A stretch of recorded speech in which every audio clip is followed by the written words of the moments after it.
ఒక్క పూట కనీసం ఒక్క పూట అన్నం పెట్టలేమా?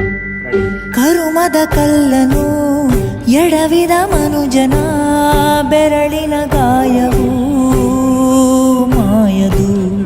ಹಗೆಯಲಿ ಕೋವಿಗೆ ತಲೆ ಕೊಡೋ ಮರುಳರ ಗುಡಿಯಲಿ ದೈವವು ಕಾಯದು.